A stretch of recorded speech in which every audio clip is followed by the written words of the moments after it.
Hello students, you are welcomed to the video lecture series of Database Management System. In this video lecture, we will discuss relationship in ER model and mapping, and we will also learn the concept of strong and weak entity set. So here we go with our first topic, that is relationship in an ER diagram. Relationship क्या है students? Relationship किन्हीं भी दो entities के बीच में एक association है, एक ऐसा एसोसिएशन जो उन दो एंटिटीज को या दो से ज्यादा एंटिटीज को आपस में एसोसिएट करने का काम करता है. It is an association. What the definition says, it is an association between two or more entities of same or different entity set. Right? Now, relation model में हम रिलेशनशिप को किस तरह से शो करते हैं? Using a row in a table. आप relation model में क्या कर सकते हो? रिलेशन मॉडल कौन सा होता है? जिसमें कि हम टेबल की फॉर्म में डेटा स्टोर कराते हैं. सो रिलेशनल मॉडल में आप जो रिलेशनशिप है उसको रो की हेल्प से रिप्रेजेंट कर सकते हो. नेक्स्ट इज रिलेशनशिप टाइप और set. A set of similar type of relationship, यानी कि अगर आपके पास सिमिलर टाइप्स की रिलेशनशिप आ रही है तो उस केस में आप बोलेंगे रिलेशनशिप का सेट है या रिलेशनशिप टाइप है.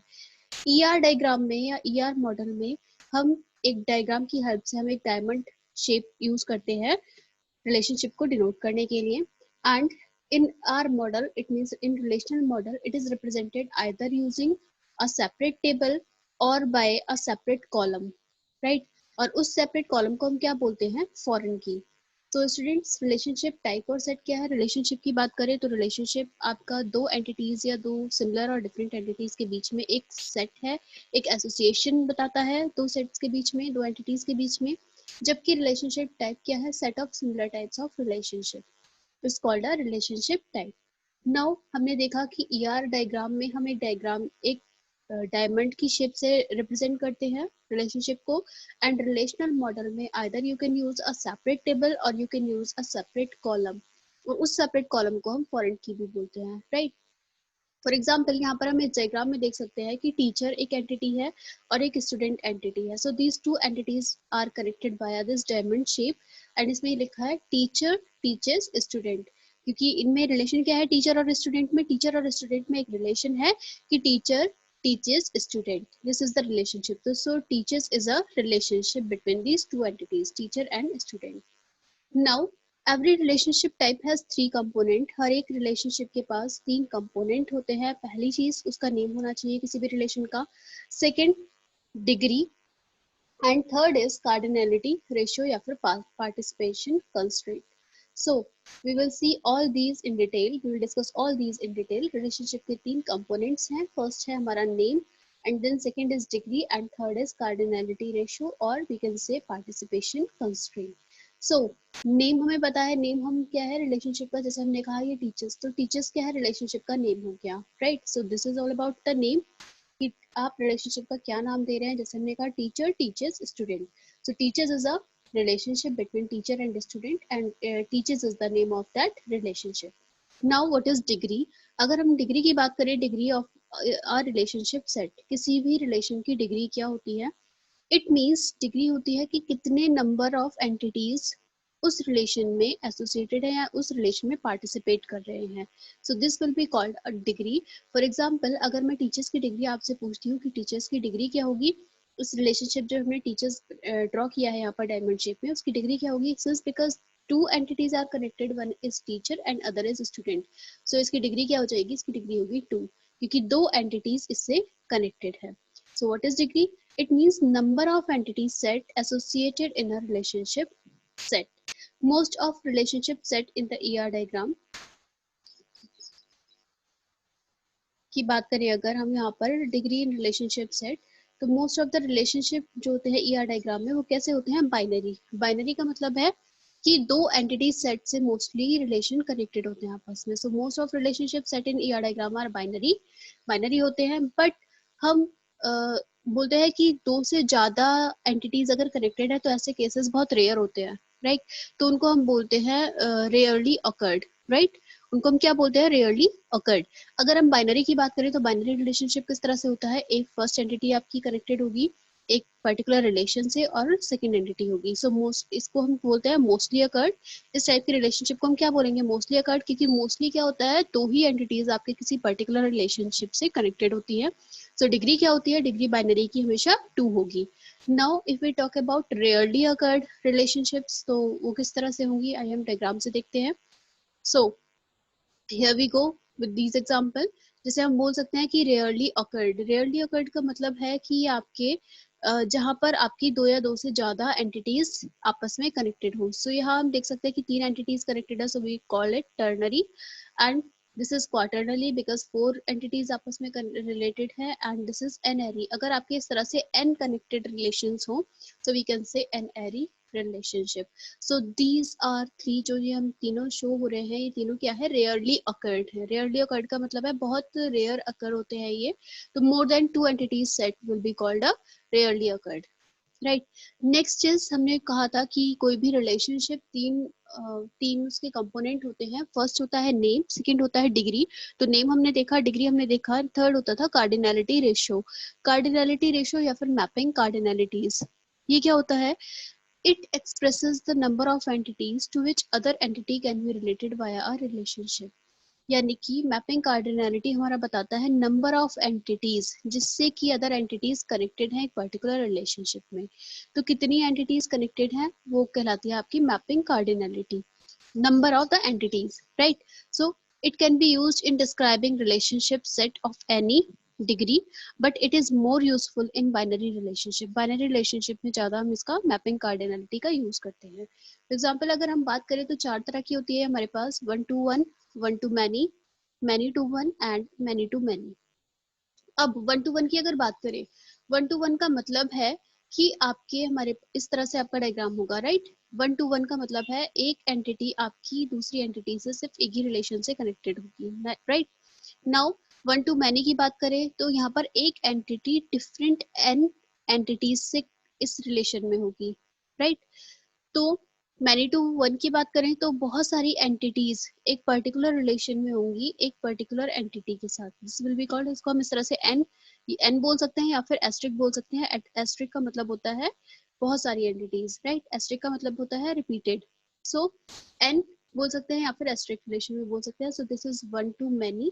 एंड मैनी टू वन की बात करें तो बहुत सारी एंटिटीज एक पर्टिकुलर एंटिटीज से आपस में रिलेशन में है, so this will be called many to one. And many to many की अगर बात करें तो मैनी टू मैनी होगा आपका एन एस्ट्रिक या फिर एन एस्ट्रिक, इस तरह से आपको शो होगा। सो स्टूडेंट इसका मतलब क्या है, 1 to 1, many to one, 1 to many, ये सब हम पढ़ रहे हैं।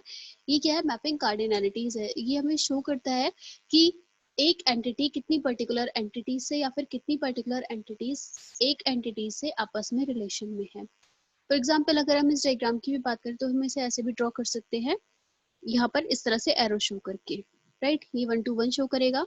अगर इस तरह से एरो लगा हुआ है तो ये शो करेगा 1 to many, right, 1 to many, and this will show many to 1, right, and this will show many to many, right. Many के लिए हम एरो नहीं दिखा रहे हैं और ये जो एरो शो कर रहे हैं ये 1 to 1 के लिए शो कर रहे हैं। सो आई होप आपको ये क्लियर होगा। एरो का यूज कर रहे हैं हम किसके लिए, 1 के लिए, और अगर कोई भी एरो नहीं लगा है so it will denote many, right. So हम या तो इस तरह से शो कर सकते हैं अपने डायग्राम को या फिर हम इस तरह से राइट कर सकते हैं जो यहाँ पर आपको राइट साइड बना हुआ है, राइट। सो आई थिंक आपको ये मैपिंग कार्डिनैलिटीज क्लियर होगा। Now we will discuss participation constraint. What is participation constraint? हमने अभी 3 पार्ट्स पढ़े थे। फर्स्ट था हमारा नेम, देन जो भी हमारा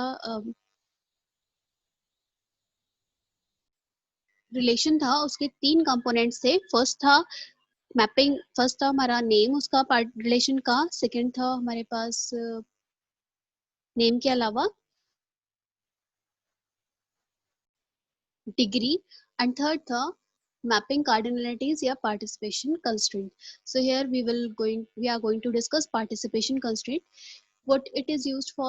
It specify whether the existence of an entity depends on its being related to another entity via a relationship type, right? These constraints specify the minimum and maximum number of relationship instances that each entity must participate in. तो अगर हम बात करें participation constraint की, ये specify करता है कि एक पर्टिकुलर एंटिटी के कितने मिनिमम और कितने मैक्सिमम इंस्टेंस उस रिलेशनशिप में पार्टिसिपेट करेंगे, right? So this is a participation constraint. For example अगर हम बात करें तो we are seeing this diagram. इसमें क्या है, प्रोजेक्ट एक एंटिटी है and it is related via employee, right? So project में यहाँ पर ये जो 5 शो हो रहा है, 5 है कि मिनिमम 5 प्रोजेक्ट रिलेशन में हो सकते हैं and maximum 10, right? So this 5 denotes the minimum participation constraint and 10 denotes the maximum participation constraint. यानी कि हमने कहा प्रोजेक्ट के कुछ पर्टिकुलर इंस्टेंस हैं, let's say P1, P2, P3, P4, P5, इस तरह से आपके प्रोजेक्ट के इंस्टेंसेस हैं. एंड सिमिलरली एम्प्लॉयज के पार्टिसिपेशन कंस्ट्रेंट है, या हम कह सकते हैं एम्प्लॉयज के इंस्टेंस है. सो एम्प्लॉयज के इंस्टेंस मिनिमम 3 और maximum minimum 0 and maximum 3 participate कर सकते हैं. So this diagram shows the minimum and maximum number of relationship instance that can participate in the relation. So here I have already discussed की mapping के minimum और maximum participation constraint क्या है. सो यहाँ पर आपको डायग्राम से भी शो रहा है what is minimum and maximum. Project के minimum 5 instances and maximum 10 instances relationship में पार्टिसिपेट कर सकते हैं. सिमिलरली एम्प्लॉय के मिनिमम 0 एंड मैक्सिमम 3 आपके रिलेशनशिप में पार्टिसिपेट कर सकते हैं. Next is maximum cardinality. Maximum cardinality क्या होती है? It defines the maximum number of times items और entity occurrence participating in the relationship. कितने मैक्सिमम नंबर ऑफ टाइम कोई एंटिटी रिलेशनशिप में पार्टिसिपेट कर रही है. Similarly minimum cardinality is what? It defines the minimum number of times और entity occurrence participating in a relationship. किसी particular relationship में कितने मैक्सिमम और कितने minimum number of times participation हो रहा है किसी पर्टिकुलर एंटिटी का. And what is partial participation and total participation? Partial participation specifies that each entity in the entity set may or may not be participate in the relationship. मतलब आपका partial participation होता है कि किसी भी entity का कोई इंस्टेंस इसमें पार्टिसिपेट कर भी सकता है और नहीं भी कर सकता रिलेशनशिप में. सो this will be a partial participation. It is represented using a single line between the entity set and relationship set. अगर आपके यहाँ पर सिंगल लाइन ड्रॉ है, ये बताता है सिंगल लाइन कि आपका जो पार्शियल पार्टिसिपेशन हो रहा है. इट मीन्स एंटिटी सेट में जो एंटिटी है, हर एक एंटिटी रिलेशन में हो भी सकती है और नहीं भी हो सकती. इसके अगेंस्ट अगर हम टोटल पार्टिसिपेशन की बात करें तो what is total participation? It specifies that each entity in the entity set must compulsory participate in at least one relationship instance in that relationship. इसका मतलब है कि हर एक एंटिटी सेट में से कम ये कंपलसरी है कि एटलीस्ट वन रिलेशनशिप इंस्टेंस उस रिलेशनशिप में हो, राइट? फॉर एग्जांपल अगर हम बात करें तो इसको हम डबल लाइन से डिनोट करते हैं. It is represented using double line.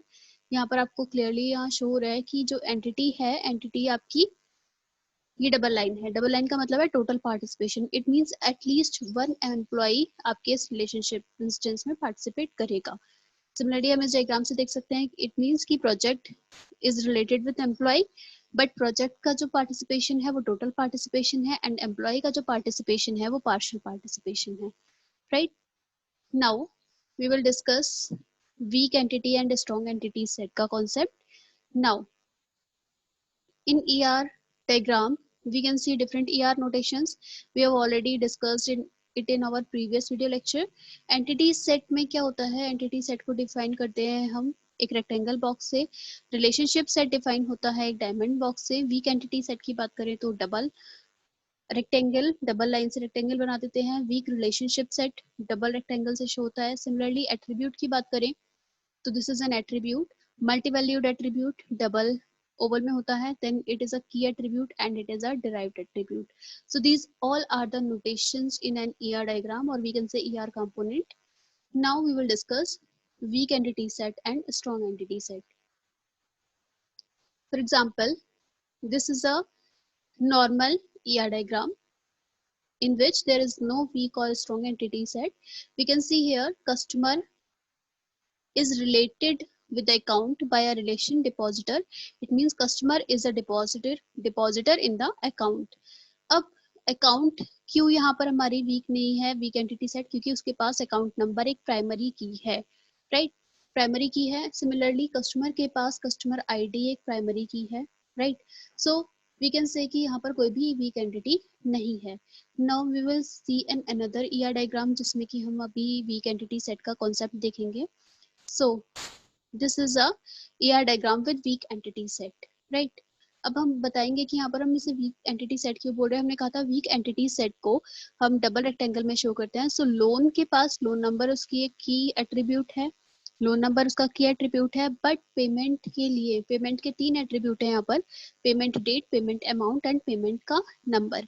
So this, अगर हम बात करें कि पेमेंट नंबर, पेमेंट डेट, एक डेट में बहुत सारे पेमेंट हो सकते हैं. So this is not a any key attribute. एक सेम डेट में बहुत सारे पेमेंट हो सकते हैं. पेमेंट अमाउंट भी सेम हो सकता है, लेट्स से 4 या 5 पर्सन सेम अमाउंट का पेमेंट कर रहे हो.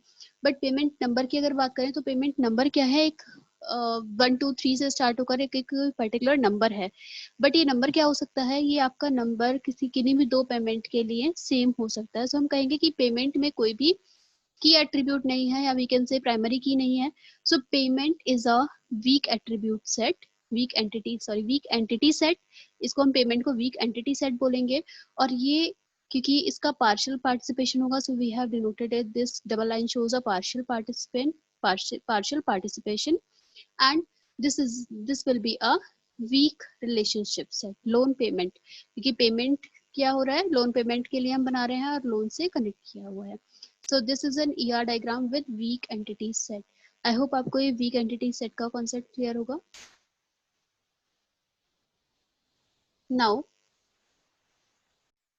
Now we can recall that weak entity set and strong entity set. कोई भी एंटिटी सेट जिसमें कि सफिशिएंट एट्रीब्यूट नहीं है कि हम प्राइमरी की बना सकें, तो वो वीक एंटिटी सेट कहलाएगा. एंड कोई भी एंटिटी सेट जिसमें कि प्राइमरी की है वो स्ट्रॉन्ग एंटिटी सेट कहलाएगा. सो हमारे ईआर डायग्राम में week entity set and strong entity set का भी कॉन्सेप्ट हो सकता है, ईआर डायग्राम हम बना सकते हैं. So students, here in this video lecture we have discussed all the constraints, mapping constraints, and we have saw we have seen that हम किस तरह से रिलेशनशिप डिस्क्राइब करते हैं, many to one, one to many relationship के क्या component हो सकते हैं, एंड एट्रीब्यूट्स किस तरह से हो सकते हैं. सो इन्हीं पर्टिकुलर थिंग्स के रिगार्डिंग हमें ईआर डायग्राम कंस्ट्रक्ट करना होता है. एंड हम अपने ईआर डायग्राम में इन सारी चीज़ों का ध्यान रखकर ही ईआर डायग्राम बनाते हैं. सो स्टूडेंट, आई होप ये वीडियो लेक्चर आपको क्लियर होगा. Thank you so much for watching this video.